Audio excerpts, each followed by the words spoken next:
Se você estuda música, com certeza você passa horas escolhendo o seu encordoamento, afinando o seu instrumento, treinando a sua voz, escolhendo o melhor microfone ou regulando equipamentos de áudio. Mas se eu te disser que um dos instrumentos mais importantes e mais caros, além de complexo e responsivo, que você usa, não está em uma loja, mas sim em você mesmo. E esse instrumento é o seu ouvido.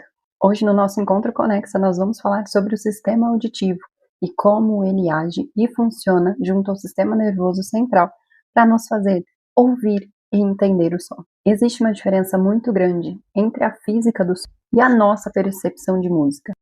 Fora da nossa cabeça, da nossa percepção, a música não existe. O que existe no ambiente são as moléculas de ar que estão se chocando, criando uma onda de pressão mecânica. É o puro caos físico. Agora a mágica acontece quando esse caos chega no seu sistema auditivo. E é aí que a ciência entra em cena.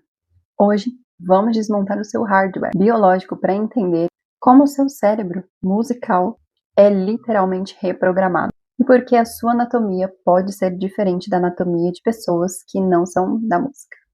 Se você quer levar a sua performance, a sua percepção e a sua produção musical em um nível mais elevado, você precisa entender sobre o processo, o circuito que processa a sua arte. Vamos começar a entender então mais sobre a periferia desse sistema. Vamos começar falando da nossa orelha.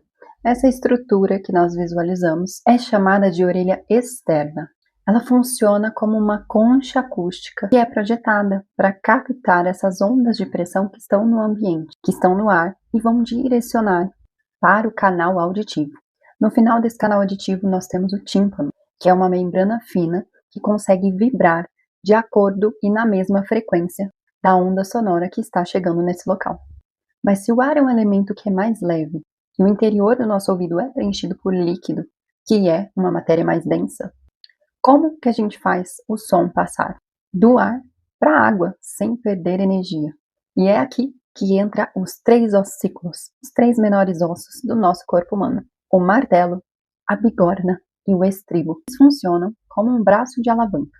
Quando a energia dessa frequência passa por esses ossículos, eles começam a vibrar, transformando esse movimento.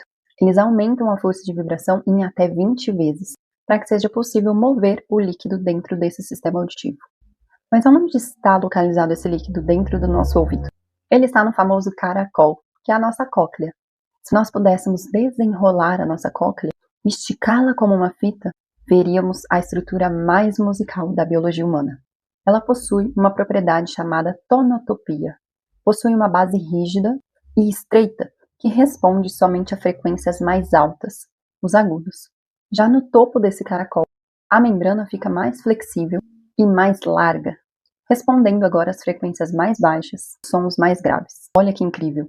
Isso significa que a cóclea funciona exatamente como as cordas de um piano de cauda. Cada região da cóclea é programada e afinada para ressonar com uma nota específica. Mas depois que essa vibração chega na cóclea, o que acontece? É aqui que agora o nosso sistema nervoso central entra em ação. O cérebro não entende vibração mecânica e nem o movimento do líquido. Ele só entende uma linguagem: eletricidade, potenciais de ação.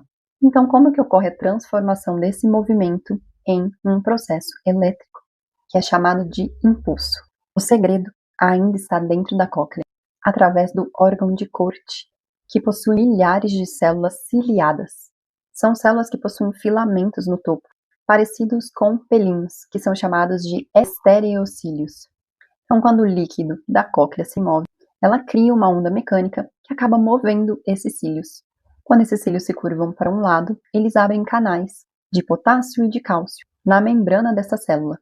Isso faz com que altere a carga elétrica instantaneamente, que é um processo chamado de transdução mecanoelétrica. Agora, podemos mudar o foco do hardware para o software, através do estudo do processamento central no nosso cérebro.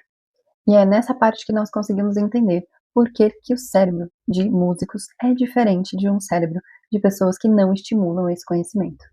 Alguns estudos avançados, especificamente na neuroimagem, demonstraram que músicos profissionais possuem no seu lobo temporal um volume maior de massa cinzenta na região, ou seja, músicos possuem mais processadores que são dedicados à análise do som, e também pelo fenômeno chamado neuroplasticidade, que é a capacidade do cérebro se remodelar fisicamente com base nas ações, nas experiências, estimulando para o músico o sistema auditivo, sistema motor e sistema visual, todos interligados. Além dessas estruturas e funções, também temos o corpo caloso, que é a ponte das fibras nervosas do lado direito e esquerdo do nosso cérebro. Também foi identificado em pesquisas, essa ponte ela é mais espessa em músicos, principalmente para aqueles que começaram a estudar música antes dos 7 anos, desenvolvendo uma supervia muito integrada. Mas toda essa máquina extraordinária também tem um calcanhar de Aquiles.